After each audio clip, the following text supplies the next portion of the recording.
Chapter 10. Ella. It had been another banner day at Lombardy.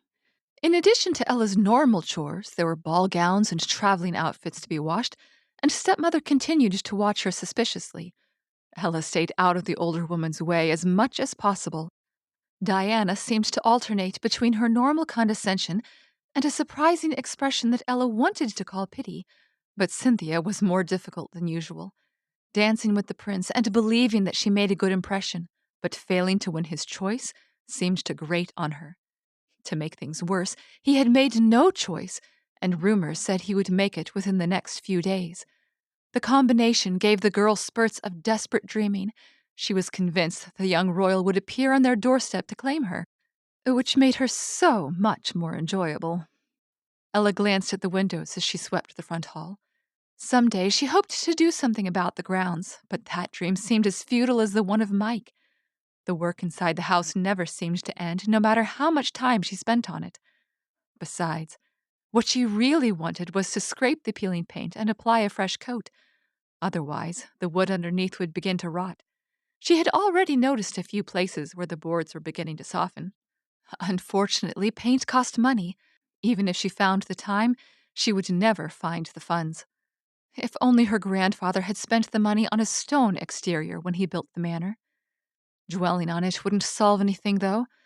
Ella tried to focus on the swishing sound of the broom's bristles across the wooden floor, but her troubles continued to crowd her mind. "Open the door! Open the door!" Cynthia shrieked from the upper floor. Her pounding footsteps flew across the ceiling overhead. Bemused, Ella crossed to the nearest window to see the cause of her stepsister's excitement. She felt her jaw drop at the small group of horses trotting up their driveway, ridden by guards and a few servants in royal livery. Somehow, Cynthia had been right. Despite his refusal to accept her drink or dance with her a second time, the prince had remembered her name, figured out where she lived, and come to find her. And Mike had thought his friend would be interested in Ella? Clearly, he didn't understand his friend's taste in women.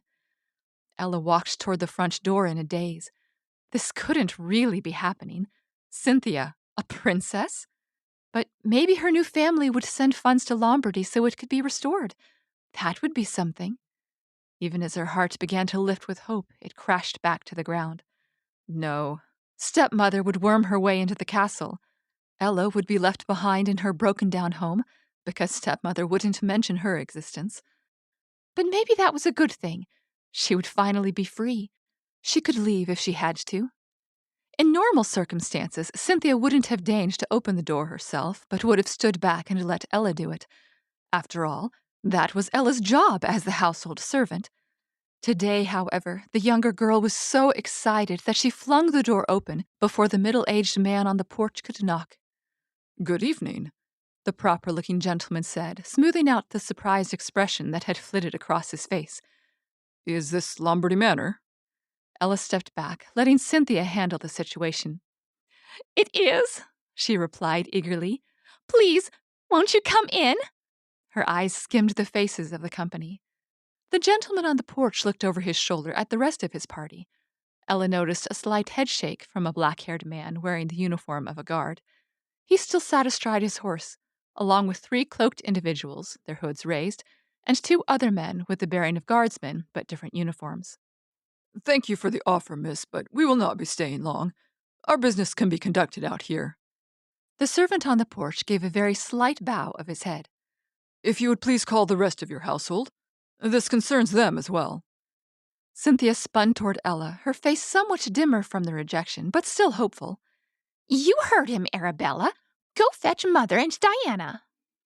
"Yes, Cynthia," Ella quietly replied, dipping a shallow curtsy and then walking quickly down the hallway. She couldn't make royalty, or royal servants anyway, wait on her. "Are you certain?" Stepmother's eyes gleamed with greed. "The prince is here?" Ella lowered her head. "I wouldn't know his face, stepmother. However, there are servants bearing the royal crest in our yard." "We mustn't waste any time, then." Stepmother stood swiftly, waving Diana along. "He must not be kept from his happiness any longer." Ella followed them back down the stairs and along the hall, But stepmother stopped her just inside the door. "No need for you to come, Arabella. You said the household. The prince won't be interested in you." It stung, but she knew it was true. "Yes, stepmother," she replied meekly, folding her hands in front of her and bowing her head. However, she didn't want to miss the reunion, so she sidled over to a window and pressed her ear against the glass, the better to hear, and strained her eyes sideways so that she could watch. The voices were muffled through the glass, but the speakers were loud enough that Ella could make out the words. Stepmother and Diana curtsied low before the servant, who had stepped aside to allow them room on the creaking porch. "It is an honor to have you at our home," Stepmother said in her most gracious manner. "What may we do for you?" "His Royal Highness is seeking a woman he met at the ball 2 nights ago," the servant declared. Cynthia pressed her hands over her mouth and bounced a little, while stepmother drew herself up taller. Their backs were to her, but Ella could imagine the smug, satisfied expression on the older woman's face. "She left nothing but a dancing slipper. The young lady who fits, if she so desires, will become his bride." Ella couldn't decide if she was more shocked or horrified. Not only had Mike managed to convince his friend to search the kingdom for her and offer marriage, despite the prince not having met her, but he was planning to identify her by the fact that she fit a shoe? Just how big of a fool was he? And this young man would one day be responsible for their kingdom? With a sinking feeling, she watched as Cynthia settled onto the step to try the shoe. It certainly looked like the dancing slipper that Ella had lost, but even though her feet were similar in size to her stepsister's, Cynthia couldn't fit her foot inside. Ella felt her face pinch in confusion. Even if Cynthia's feet were a little larger than hers, they weren't that much bigger. And now that she thought about it, how many girls must have tried the shoe before they reached Lombardy? She had never told Mike where she lived, so he would have no way of knowing the prince should come here. How had they not yet found someone who fit the shoe? Cynthia accepted her failure with bad grace, stomping to the far side of the porch with her arms crossed. Diana obediently sat on the steps to take her turn. Once again, only a small portion of her foot squeezed into the slipper before it stopped. Stepmother paced a few steps away before returning. "Are you sure that shoe belongs to the missing girl? Can we not try again? Or can he not recognize her face in my own dear girl?" A bold remark, since they knew the prince sought the girl who had fled the ballroom, and they knew very well that Cynthia wasn't that girl. And why did they believe he had danced with her when Mike had been the one chasing her? "Is there not another young lady?" the servant asked politely. "According to our records, there were 3 names on the invitation." From her new position, stepmother's face was visible from the house, so Ella was able to see the start of surprise. It soon melted into an indulgent expression. "I'm afraid that was a simple error. I only have 2 daughters." He raised a skeptical eyebrow.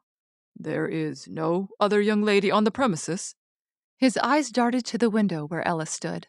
Stepmother followed the direction of his gaze before giving a strained laugh.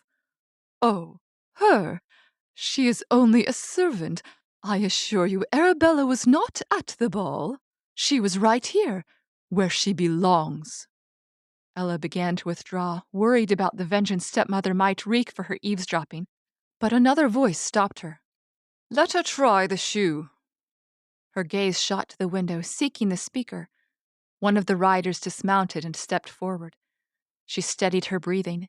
It was only her imagination. It was only a similar voice, even if this was his insane idea. Surely he wasn't here. But then he lowered his hood, and if she imagined a black mask across the center of his face, she could convince herself that it was him. Except the prince's commoner friend wouldn't be in command of this group. He turned and looked straight at her as he approached the porch. Raising a hand, he beckoned to her through the window. "You too." Stepmother was glaring daggers at her, but denying this young man didn't seem to be an option. Ella left her place at the window and slowly exited to the porch. He was waiting for her with the shoe in his hand, half hidden beneath his cloak.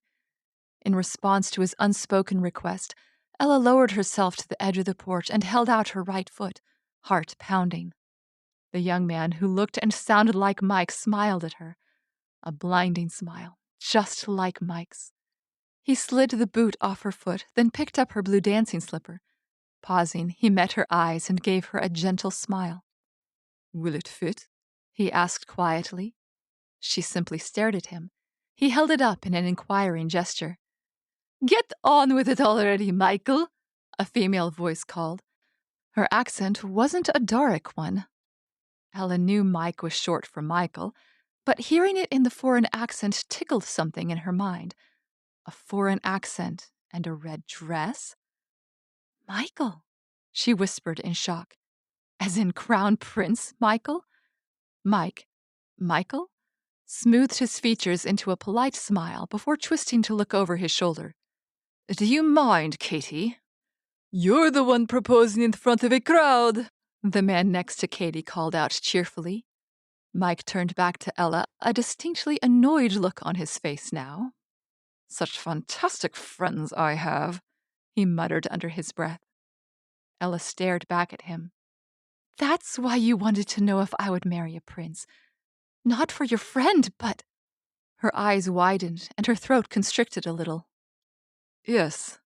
His eyes searched her face, but the only thought Ella could summon was that it was impossible. Her thoughts swirled, making her lightheaded. Mike was a prince?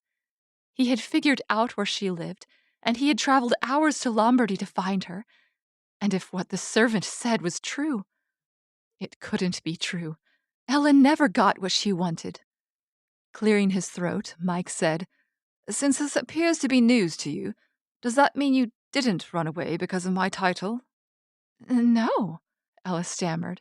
"It had nothing to do with you. It was the time." "The time?" He raised an eyebrow at her. "Midnight. My neighbor—" She glanced at her seething stepmother and lowered her voice. "He's the one who made it possible for me to be there. He made it very clear that I couldn't stay even a minute later." "Shouldn't she be trying on the shoe?" Cynthia broke in. "It's not fair that she gets to sit there and talk to the prince. I'm the one he danced with at the ball. Besides, he never even danced with the girl who ran away." "Oh, yes, the shoe. Her shoe, but based on the way it went on her stepsister's feet." "Are you sure about that?" Ella heard Diana whisper back. "They look like they know each other." If it didn't fit hers either, would Mike simply walk away? His mouth twitched as he reached for her foot again.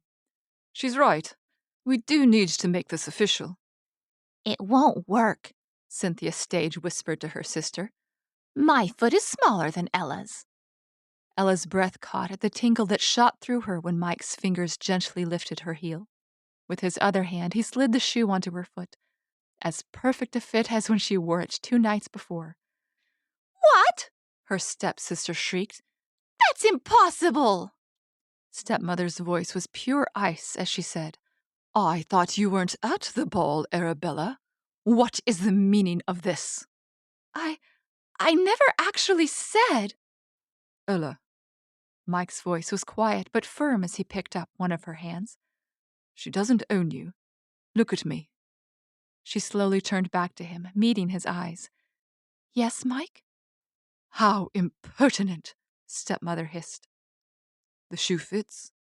He squeezed her hand. "How about it?"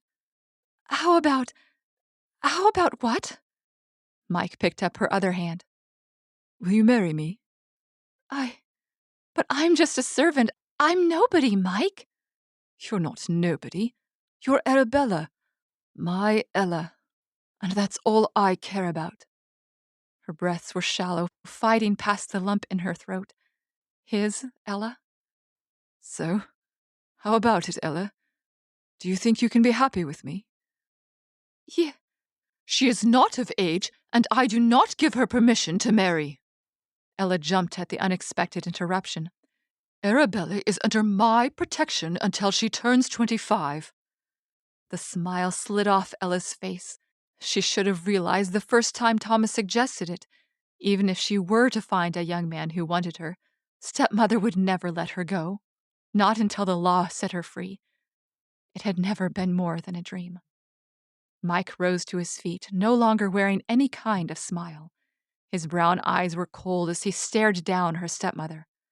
By what right do you claim her? Ella jumped off the porch, positioning herself where she could see them both. Stepmother lifted her chin. As her father's wife at the time of his passing, I have the rights of guardianship. Perhaps, Mike allowed. However, as guardianship is meant to protect the ward, there are stipulations that must be met. One is that the ward must be a member of the family. Stepmother's chin lowered a little. She is. She is not, Mike stated firmly.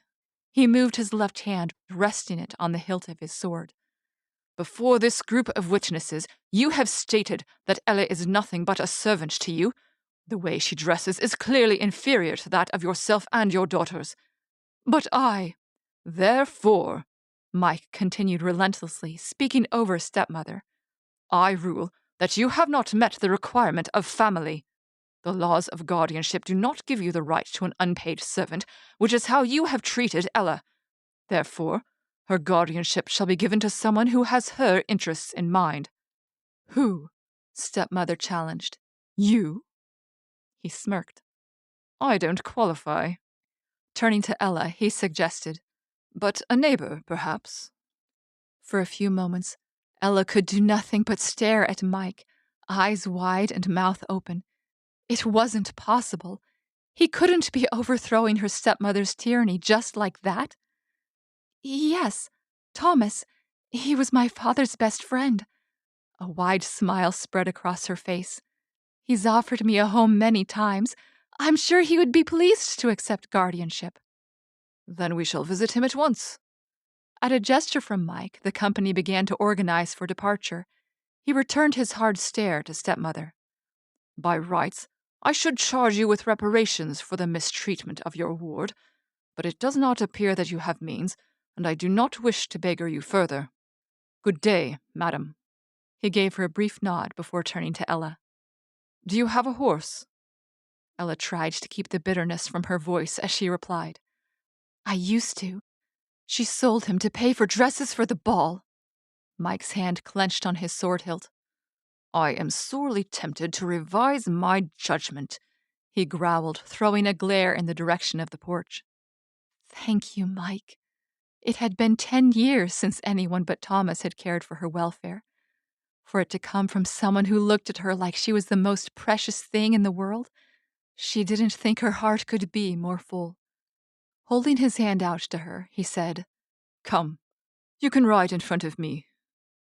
He didn't give her the chance to mount by herself, instead wrapping his hands around her waist and hoisting her to the back of his tall, chestnut gelding. Even after dancing with him, the feel of his hands sent her insides squirming.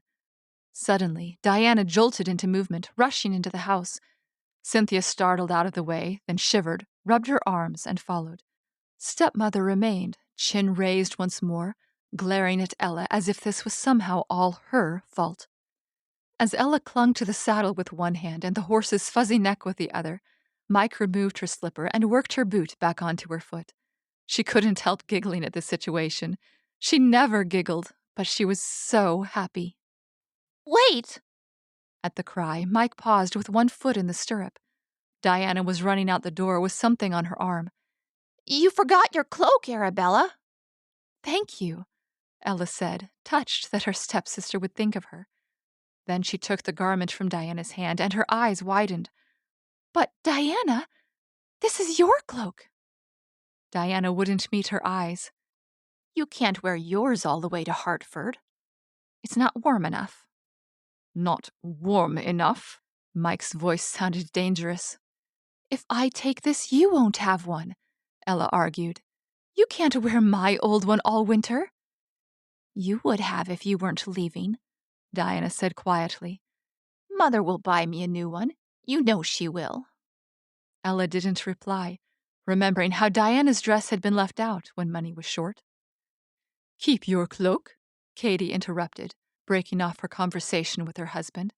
She dug in one of her saddlebags while she frowned down at Ella's stepsister. Ella will borrow my spare one. You brought a spare cloak? Katie's husband blinked at her. Since when? Since I wasn't allowed to pack my own things, she retorted. I tell the maid that I'm traveling light. So what does she do? She stuffs in an extra cloak and 2 more dresses. Mike mounted as Ella slowly wrapped Katie's cloak around her shoulders. You get used to them, he murmured in her ear. Katie's father is a miller, so she's a little different. Uh-huh, she vaguely replied, watching the other couple. Then Mike wrapped his left arm around her and drew her close while he gathered the reins in his right hand, and the banter nearby became much less interesting. Mike's party turned their horses and started back down the driveway. Good luck, Arabella, Diana called after them. Ella twisted to look back at her. This doesn't mean I like you, you know. You just didn't deserve. Ella waited, but her stepsister didn't finish the sentence, and Mike didn't stop.